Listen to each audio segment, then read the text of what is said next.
Okay, so I'm going to give a demonstration in wood engraving. I'm going to show you some things I have available. So I do have some sketches of values that I keep handy for when I'm getting ready to work. I have more detailed planning as well with values. And I also have resource material that I'm using. Okay, and I like to keep things like that convenient when I'm working. Okay. Also in my workspace, I have my engraving tools.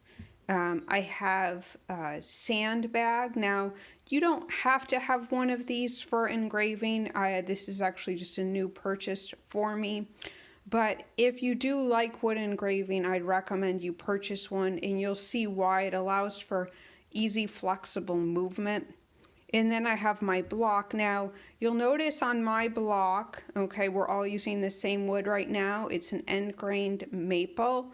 I have put an ink wash on one side, and you'll notice that I have my drawing, like a contour line of my drawing in black. The reason I put the ink wash on it is so that when I start cutting, what I've cut away will be the lighter value of the wood. And that will help me to understand value ranges I'm cutting so that I know what I've cut and what I haven't cut. And if my image is balanced, it will save me from having to proof my image too much. Okay, so I'm going to focus in a little more on the image itself, and I'm going to go over some of my process with you. Okay. So wood engraving is very different than woodcut. In woodcut, we have gouge type tools that take out large chunks of wood, and we are physically moving our arm and our body to do that. With wood engraving, we try to keep our arm relatively steady and we move the block. Okay, it's very important that your tools are sharpened and not dull. As we've mentioned before, dull tools are going to give you more stitches, okay? Because you will inevitably cut yourself at some point in time, and the sharper the tools, the cleaner the cut. So you will find that there are certain tools you very much like and others less so. I will include a diagram for you that has close-up pictures of your tools.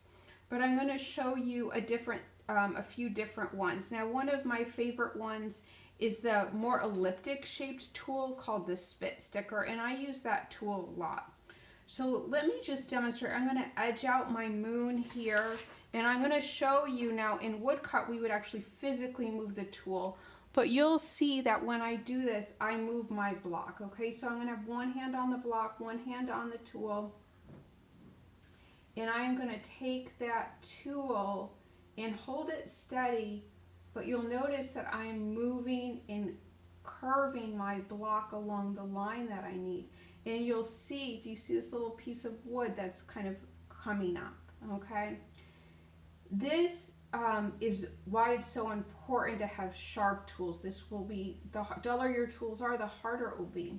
The other thing, and it's important sometimes to stop and then replace your tool, because as you're pushing it forward, your tool tends to be moving deeper into the wood. Well, as you can imagine, the deeper that you go, the harder it is, or the more resistance you have, which is more apt to lead to your tool getting stuck or slipping out, okay? And so I lifted my tool I think about 3 times and replaced it. So as opposed to trying to do that line in one quick step, okay? You'll see down here, I've also been doing the same thing on the snake. I've already outlined some things for you. I'll show you again. I'm going to place my tool down, and I'm going to curve the block to pull up the wood.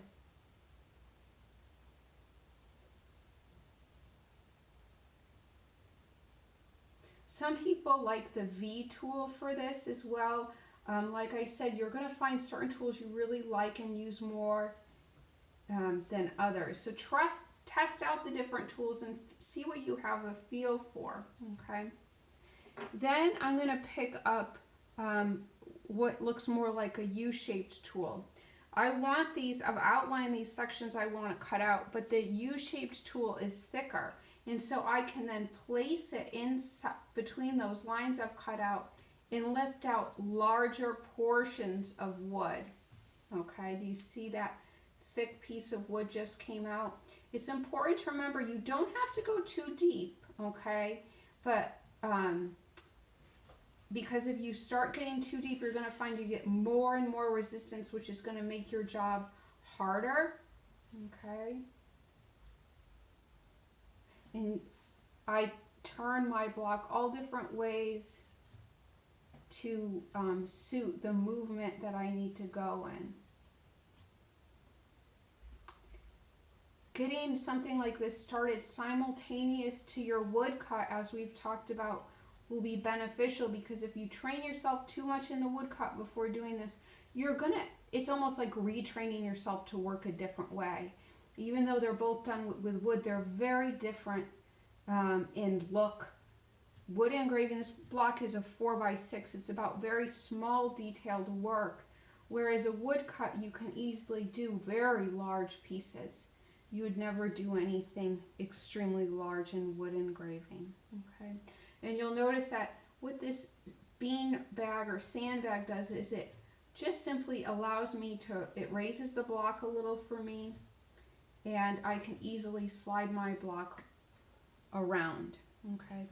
So now I'm going to take you up to an area like this, and I'm going to show you the multi-line tool, which I asked you all to purchase. So my moon is going to be whiter on one side, darker on the other, and you'll see that I've already started using the multi-line tool to pull out little lines, which will help create like a gray value.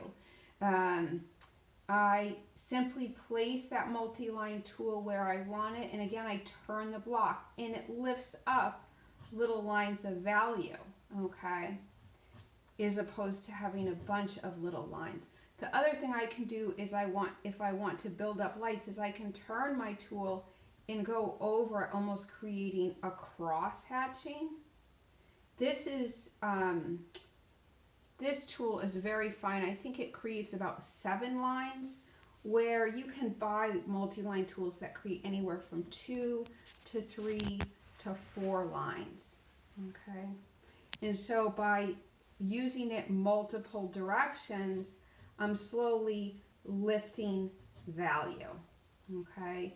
Which will allow me to create that kind of gradation that I am looking for as I go from one light side of the moon to one dark side. And then another thing I'm going to show you is building line thickness. So you'll notice that I put some general lines in the hair for you to see. I'll put a few more in to show you what they look like. Again, I'm moving the block, okay? Now, if I want a line to get thicker, and you see this a lot in Barry Moser's work, I have an initial line, but then I can take my tool, replace it in that line, and thicken that line in an area by having it go in again, which creates that beautiful illusion of like a highlight. So it's up one continuous line, but it changes thickness and variation throughout the line, okay? And I just did it there and there, which you may see. And I'll do a couple more places just to give you an idea. So I have a line created. I can replace my tool in that line and go over it again. And you'll notice that the line gets thicker and then thinner to create some lovely line variation, okay?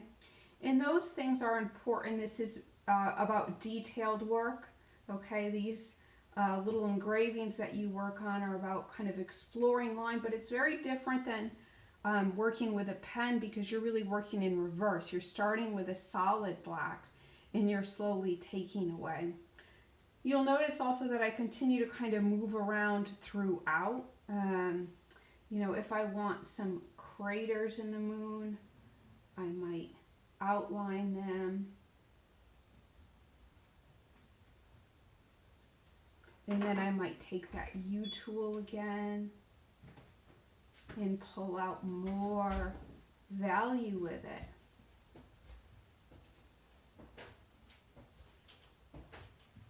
Okay.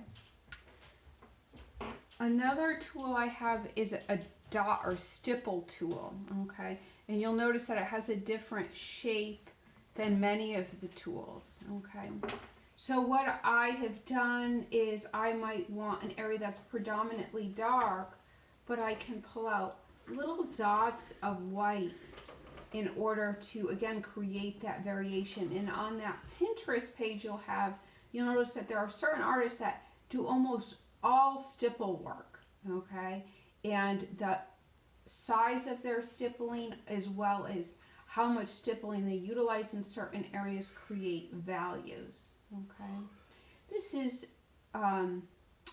also different in that because we're constantly moving our block, you don't put it in the bench hook the way we do with our wood cut, okay? So those are the primary tools I use. As I mentioned, we have a V tool. I personally find that the V tool is more apt to, it creates a thinner line. I'll make a few lines for you to see.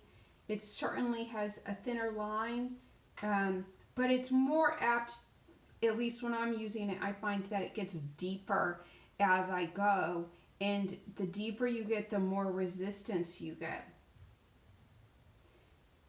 And that's when you might be more apt to have your hand slip. It's just not a favorite of mine, but some people like it very much. And those are actually all the tools that I use. And so I have 5 tools here, but I probably really focus on just about 3 of them. And so what you will do before you start your own design is you all have a little block that I gave you that has an image transferred on it, and you will simply follow the lines of that little block. So this is a little piece of a Barry Moser. You'll notice these lines in some places are very thin, and then they get thicker. So you can simply work on taking your tool and following along that line to learn control of your tools, and how to turn and twist your block. So I just took out 2 thin lines with the V tool, but I might then go over those lines in one area to make them a little thicker. And that's what he tends to do. So in his work, you'll see these very well-controlled lines, but he's actually going frequently in those lines more than once to get that wonderful variation. It is not happening the first time through, okay?